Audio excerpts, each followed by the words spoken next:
오늘도 이렇게 함께 예배드릴 수 있게 되어서 감사합니다. 지난 주간 여러분들이 아시는 대로 저는 월요일에 2박 3일로 강원도 속초에 다녀왔습니다.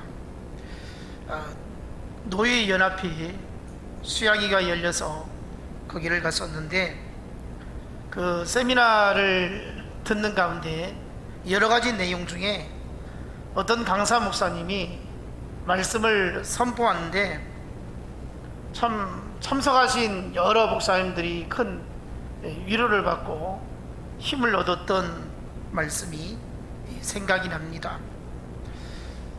강사 목사님 하시는 말씀이, 여러분 목회가 쉽지 않지 않습니까? 힘들고 어렵고 고달픈 것이 목회가 아니겠습니까? 그러면서 하시는 말씀이, 여러분 목회를 하면서 얼마나 행복을 느끼십니까? 이렇게 질문을 하는 거예요. 거기에 많은 목사님들이 모였는데 정말 목회가 행복하다고 그렇게 말할 수 있는, 대답할 수 있는 분들이 그리 많지 않다는 것입니다. 목회가 너무나도 힘들고 어렵다는 것입니다. 그러면서 하시는 말씀이 그래요. 목회자가 목회를 하면서 행복해야 교회가 좋은 교회이다.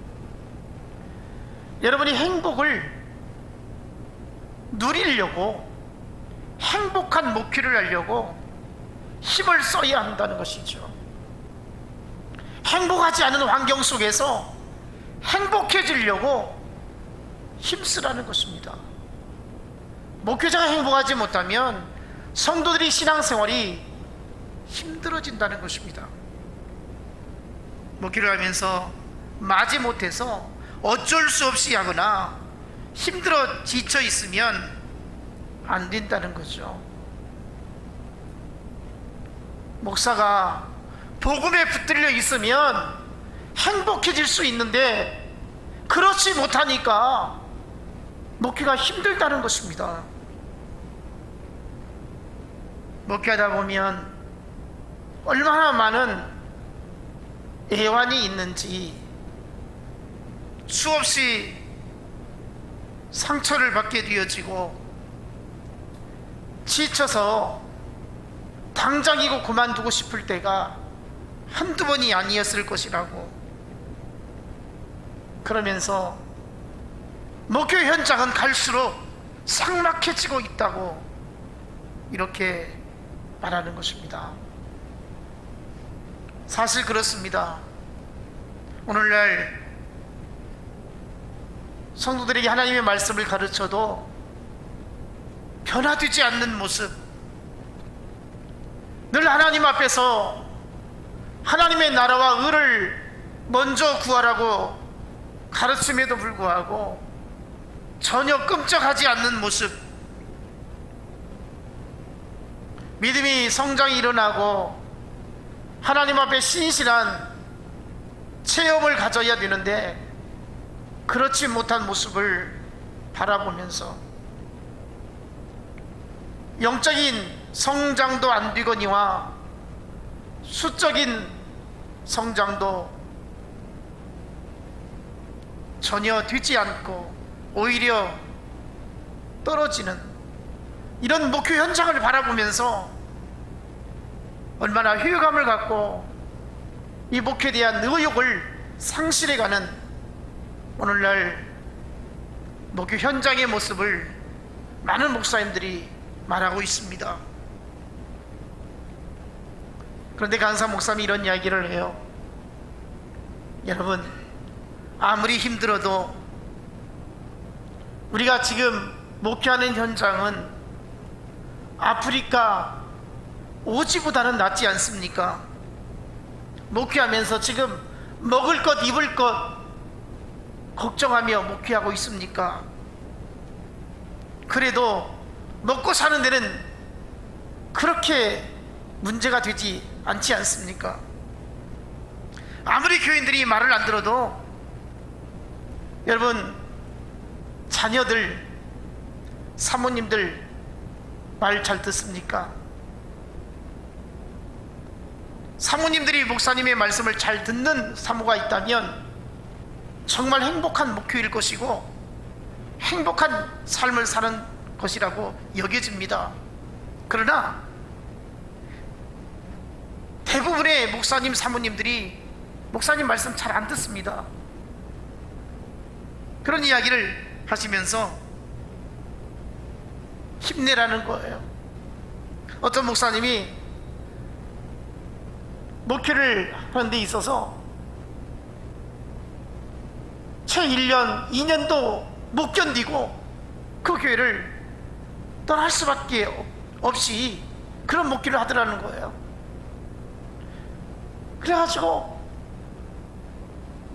걸핏하면 교회에 이제 청명마다 갔다가 또 그냥 자의반 타의반에 의해서 나오게 되어지고 또 나오게 되어지고, 그러다 보니까 이 사모님이나 아이들이 지쳐버린 거예요. 우리 남편은 왜 이렇게 목회를 못할까? 왜 우리 아빠는 목회를 못할까? 지쳐버린 거예요, 가족들이 다. 그래가지고 어느 날 아들이 그러더라는 거예요, 엄마한테.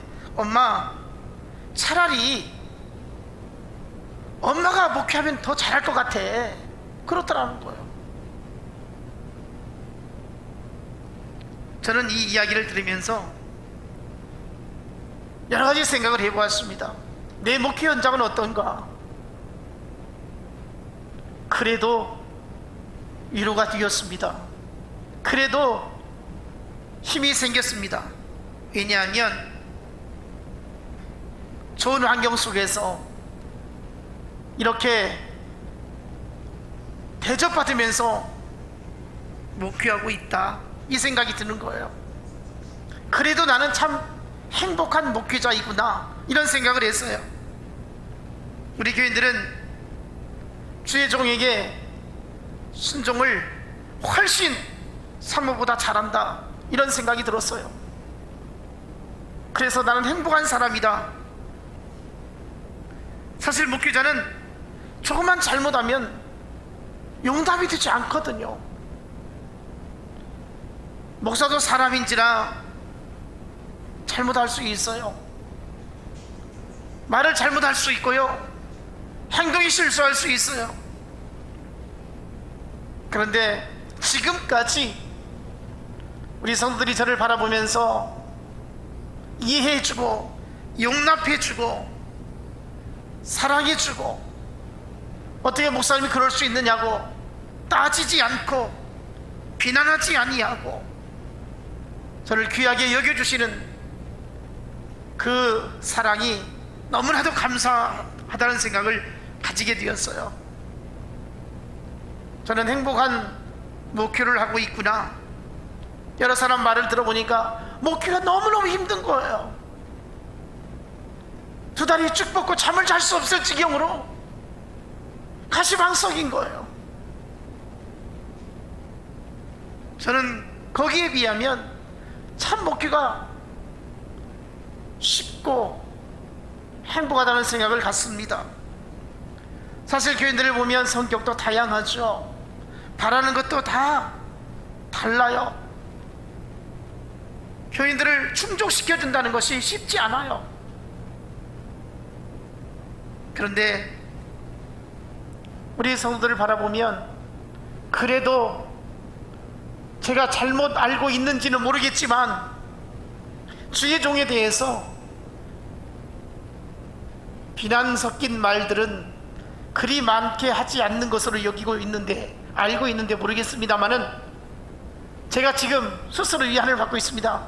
그래도 우리 목사님 신실하다, 우리 목사님 착하다, 참 좋다, 이렇게 제가 착각을 하는지 모르겠지만 그렇게 생각하는 것이 맞습니까?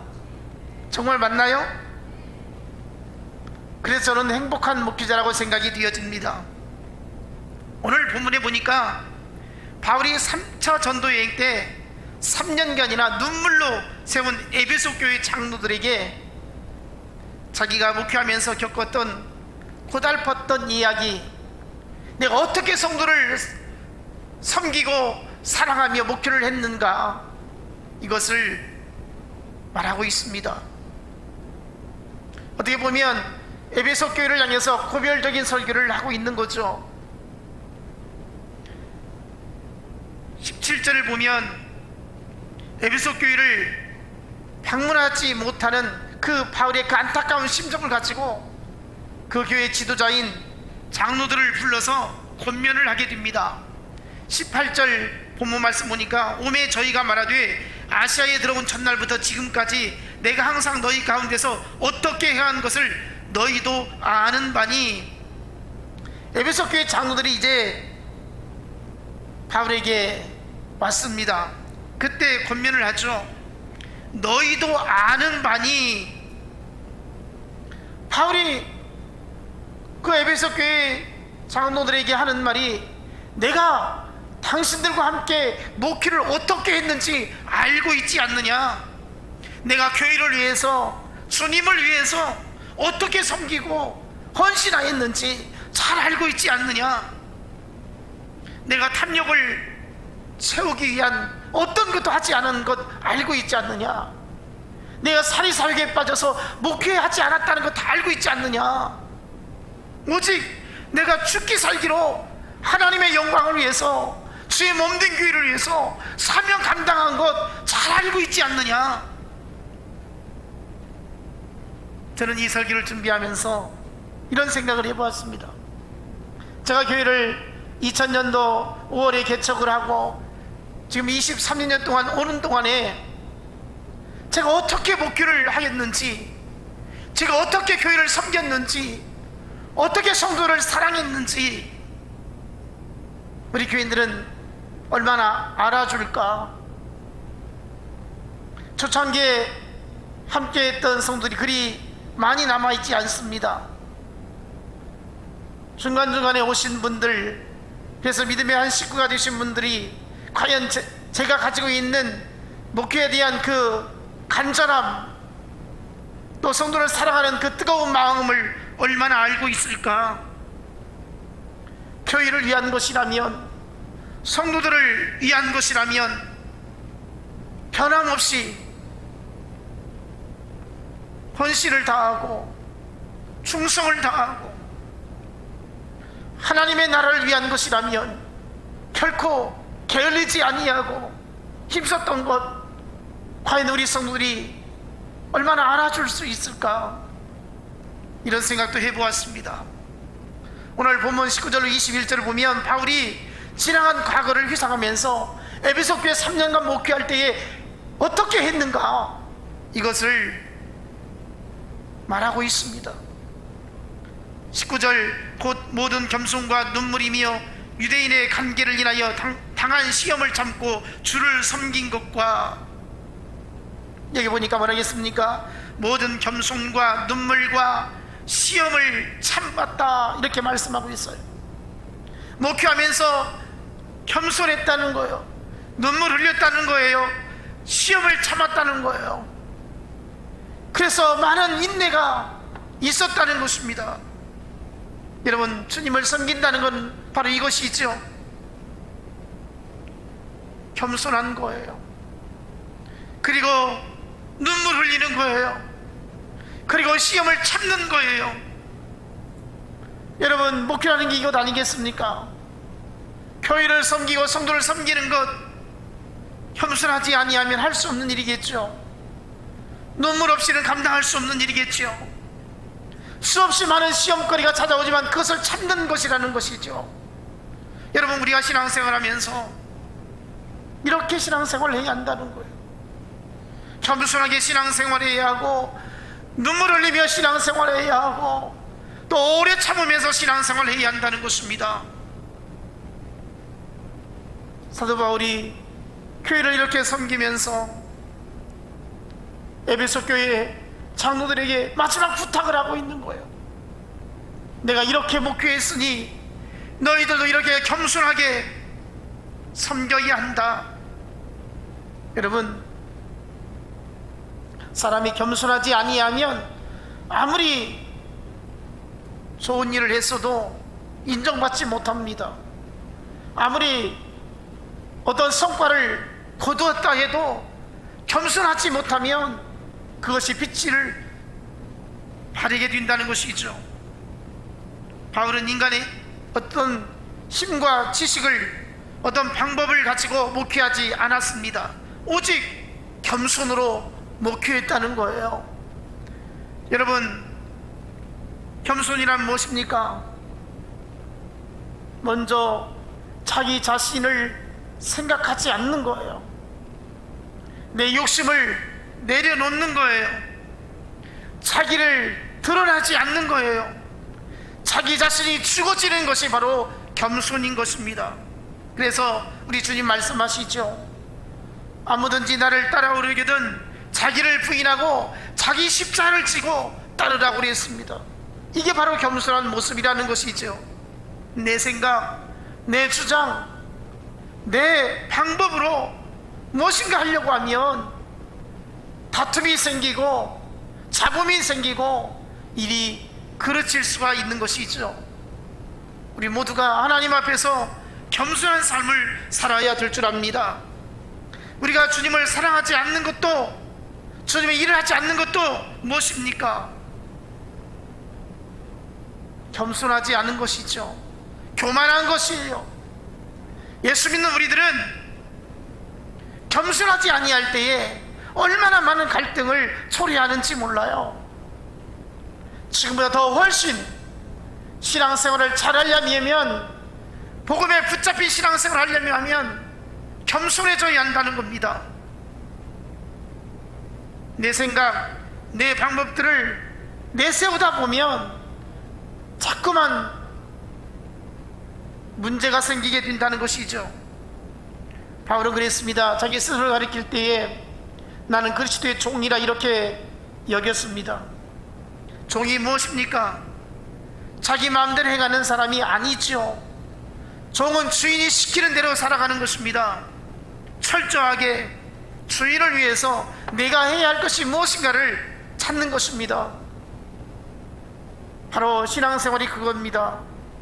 하나님께서 나를 향해서 원하시는 것이 무엇이 있을까? 나는 주인의 뜻에 합당하게 인생을 살아야 되는데 내가 주님 앞에서 어떻게 살면 좋을까를 생각하는 것입니다. 이렇게 겸손하게 신앙생활하면 우리 인생이 하나님께서 보실 때에 참 값지게 살고 있구나, 잘 살고 있구나 축복해 주실 것입니다. 그리고 바울은 눈물의 목표를 했습니다. 여러분, 눈물은 언제 나옵니까? 눈물은 슬플 때 눈물이 나오고요, 기쁠 때 눈물이 나오고요, 너무너무 사랑할 때 눈물이 나옵니다. 여기서 바울은 눈물의 목회를 했다고 하는데 왜 이렇게 눈물을 흘리면서 목회했느냐? 에베소 교회 성도를 지극히 사랑했기 때문에 눈물을 흘리게 되었습니다. 여러분, 자식을 키우는 부모가 그 자식들의 삶을 바라보면서 잘 되어야 할 텐데, 아니면 몸이 어디 아프다든지 어떤 실패를 경험하고 좌절이 있다든지 그럴 때 부모의 마음이 얼마나 아픕니까? 애통 터집니다. 눈물을 흘립니다. 바로 이 바울의 가슴 속에는 성도를 바라보면서 자식같이 애지중지 그렇게 양육했다는 것입니다. 그래서 눈물이 나왔다는 거예요. 여러분, 이것이 바로 목회자의 마음이고 성도를 사랑하는 마음인 것이죠. 고린도후서 11장 29절에 보니까 누가 약하면 내가 약하지 아니하며 누가 실족하게 되면 내가 애타하지 않더냐. 교인이 아파하고 있으면 내가 아픈 거예요. 교인 시험 들어 있으면 내가 애가 터지는 거예요. 그래서 막 부둥켜 안고 울부짖고, 하나님 불쌍히 여겨달라고, 하나님 살려달라고, 하나님 회복해달라고 애타게 이렇게 구하는 거죠. 바울이 그렇게 눈물을 흘리면서 목회했다는 거예요. 저는 우리 교인들의 형편처지를 바라볼 때마다 내가 많이 울어야 되겠구나 이런 생각을 갖습니다. 믿음이 약해지는 모습, 시험 드는 모습, 가정의 어려움을 겪는 모습, 아픈 모습, 이런 모습을 볼 때마다 내가 더 많이 눈물로 부둥켜 안고 울어야 되겠구나 이런 생각을 갖습니다. 여러분, 신앙생활함에 있어서 어느 때가 가장 궁금한 때입니까? 어느 때가 가장 믿음이 약해질 때입니까? 심령이 메말랐을 때입니다. 은혜로 여기지 못하고 눈물이 마를 때입니다. 여러분, 우리는 과연 어떻습니까? 눈물이 메말라가고 있진 않습니까? 하나님 앞에 다시 은혜의 눈물을 흘려야 될 것입니다. 기도의 눈물을 흘려야 되겠습니다. 하나님께 간절히 부르짖는 애통함이 있어야 될 것입니다. 하나님, 내게 더 믿음을 주옵소서, 내게 더 간절함을 주옵소서, 내게 열정을 주옵소서, 하나님을 향한 소망이 넘치게 하여 주옵소서, 이런 마음이 우리에게 있어야 할 것입니다. 여러분, 얼마나 하나님 앞에서 눈물을 흘려본 적이 있습니까? 하나님의 은혜가 감사하고, 하나님의 사랑이 감사하고, 하나님의 함께하심이 기뻐서 어쩔 줄 몰라하며 흘렸던 그 감격의 눈물 다 어디로 갔습니까? 구속의 은혜가 감격스러워서 하나님 감사합니다, 나 같은 죄인 살리신 그 은혜가 너무나도 감사합니다, 이런 확신과 기쁨을 가진 적이 있지 않습니까? 여러분, 마음에 메말라버린 그 심령을 다시 회복할 수 있기를 원합니다. 빌립보 3장 18절을 보니까 내가 여러 번 너에게 말하였거니와 이제도 눈물을 흘리며 말하노니 여러 사람들이 그리스도 십자가의 원수로 행하느니라. 여러 사람들이 십자가의 원수로 행한다는 거예요. 주님을 등지고 살아간다는 거예요. 그래서 눈물을 흘린다는 거죠. 사도행전 20장 31절, 그러므로 너희가 일깨어 내가 3년이나 밤낮 쉬지 않고 눈물로 각 사람을 훈계하던 것을 기억하라. 눈물로 호소했다는 거예요. 믿음 생활 잘못하는 성도를 향해서 눈물로 애통해하며 권면하고 기도했다는 거예요. 여러분, 오늘 우리가 하나님 앞에서 눈물로 구할 수 있기를 원합니다. 믿음 없음을 탄식할 수 있기를 원합니다. 하나님 앞에 깨어있지 못함을 애통해 할 수 있기를 원합니다. 더 믿음으로 살아야지, 내가 하나님 중심으로 살아야지, 이런 간절함이 우리 안에서 일어나기를 축복합니다. 19절 말씀, 유대인의 관계로 말미암아 당한 시험을 참고 주를 섬긴 것과, 바울은 시험을 참고 잘 견디고 섬겼다고 이렇게 고백을 하고 있습니다. 바울에게는 끊임없이 회방하는 사람들이 있었습니다. 괴롭히는 사람이 있었습니다. 복음을 전하고자 하지만 그 복음을 못 전하도록 가로막는 자들이 있었다는 것입니다. 그래서 달콤한 말로 휴하기도 하고, 또 협박하기도 하고, 또 사람들을 보내가지고 그를 해치려고도 하고, 이런 일들이 수없이 많았습니다. 감옥에 갇히기도 하고 매도 맞기도 하고, 얼마나 고달픈 목회의 현장이었는지 모릅니다. 그러나 그때마다 잘 참았다는 거예요. 잘 견뎠다는 거예요. 잘 이겼다는 거예요. 여러분, 이것이 목회의 현장이고 신앙생활의 모습인 것입니다. 저도 이 말씀을 대하면서 내가 더 많이 인내해야 되겠고, 내가 더 많이 이겨야 되겠고, 내가 더 많이 하나님 앞에 깨어 있어야 되겠다는 생각을 갖습니다. 여러분, 신앙생활 하다 보면요, 믿음을 저버릴 그런 위기에 처할 때가 참 많습니다. 일평생 동안 하나님 잘 섬기다가 내 생명이 마지막 천사들의 영접받으면서 천국에 들어가기까지 여러분 신앙을 지키기가 너무나도 어렵습니다. 세상이 우리를 넘어뜨리려고 합니다. 예수 안 믿어도 아무런 지장이 없는 것처럼 우리의 마음을 흔들 때도 있습니다. 여러분 교회 생활하면서 내가 예배 시간 1시간 앉아 있는 것이 때로는 무의미하게 느껴질 때도 있습니다. 교회를 과연 다녀야 하나, 예수를 믿어야 하나, 이런 휴감이 생길 때가 얼마나 많은지 몰라요. 오늘 여러분 예배당에 앉아 있지만 교회를 내가 다니는 이유가 무엇일까? 이런 엉뚱한 생각을 가질 때가 있습니다. 잘 견딜 수 있기를 원합니다. 잘 이길 수 있기를 원합니다. 사단은 우리를 날마다 유혹하고 있습니다. 예수 믿지 말라는 것입니다. 시험거리가 눈에 보입니다. 상처를 받게 합니다. 그래서 예수 믿는 것이 아무 의미 없이 생각이 들을 때가 있다는 거예요. 영혼이 천국 가는 것 그렇게 절박하게 생각되지 않을 때가 있다는 거예요. 원합니다. 예수 믿어야 구원받습니다. 교회 다녀야 천국 가는 길로 나아갈 수 있습니다. 바울이 그랬어요. 내가 이렇게 고통스러워하며 고생하며 죽을 고비를 수없이 넘기면서 이런 목표를, 이런 인생을 살아야 되겠는가? 내가 무엇이 부족해서? 바울 정말 잘난 사람이었습니다. 가문도 훌륭했습니다. 배움도 넉넉했습니다. 신분도 좋았습니다. 어디 하나 모자란 것이 없었습니다. 완벽할 정도였습니다. 유대인 중에 최고의 학문을 가졌던 사람입니다. 이런 사람이 왜 이렇게 별것도 아닌 사람들 앞에서 이렇게 수모를 겪으면서 고통을 당해야 하는가? 내가 이거 아니면 인생을 못 사는가? 이게 바울의 심정이었어요. 여러분, 천복교자를 바라보면 어떤 생각 같습니까? 항상 목회자는 약자입니다. 섬겨야 하고 또 참아야 하고 또 무거운 짐을 십자가를 져야 하고, 이게 목회자의 길이 아니겠습니까?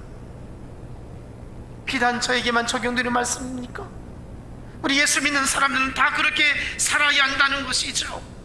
잘 참아야 돼요. 잘 이겨야 돼요. 오늘 주신 말씀 본문 20절, 유익한 것은 무엇이든지 공중 앞에서나 각 집에서나 꾸리낌 없이 너희에게 전하여 가르치고. 바울은 오직 복음을 위한 것이라면 어디에서든지 전했다는 거예요. 복음을 전하는 일에는 거침없이 당당하게 자신있게 힘있게 전했다는 거예요. 그래서 공중 앞에서나 각 집에서나 꺼림이 없이 너희에게 전하여 가르쳤고, 많은 사람들이 모이는 곳에도 전했고 또 어느 집에 가서도 전했고, 복음을 전하는 일에는 꺼리낌 없이 거침없이 복음을 위한 유익이 있기 때문에, 복음을 전할 때에 생명이 살아나기 때문에, 복음을 전할 때에 구원의 역사가 일어나기 때문에 복음을 전하게 되었다는 거예요. 여러분, 오늘 우리 하나님 앞에서 복음을 힘있게 전할 수 있기를 축복합니다. 만나는 사람마다, 함께하는 사람마다 예수 믿어야 구원받는다고 증거할 수 있기를 원합니다.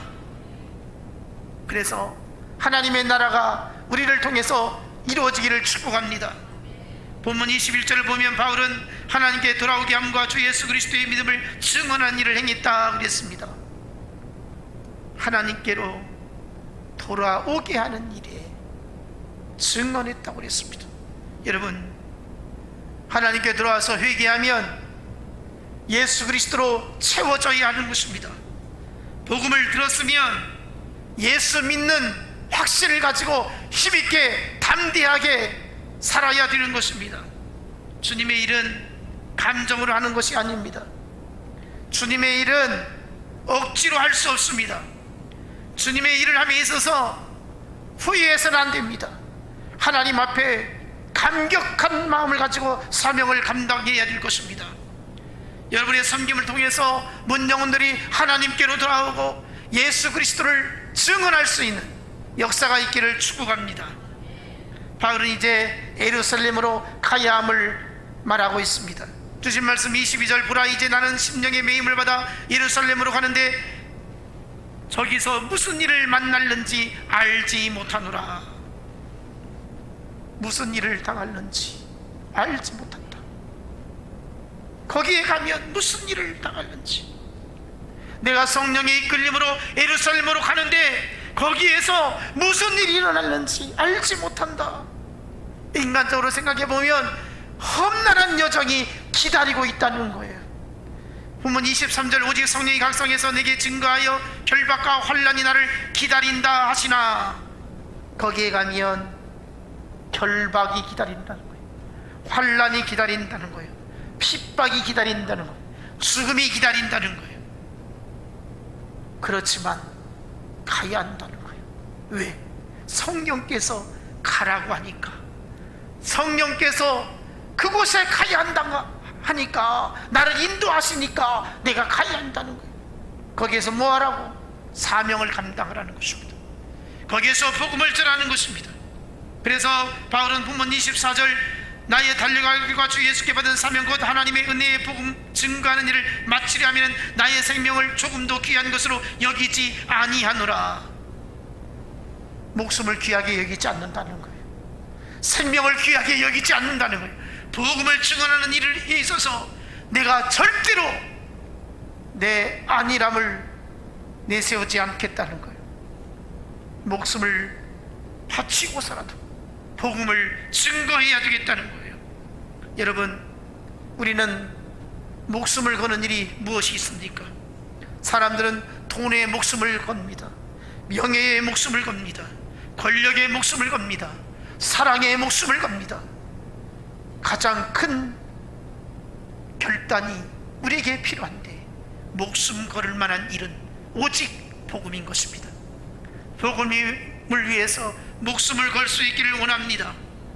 여러분, 내가 살아있기 때문에 하나님의 일을 하는 것이 아니라 내가 하나님의 일을 하도록 하나님이 지금까지 살려주신 것입니다.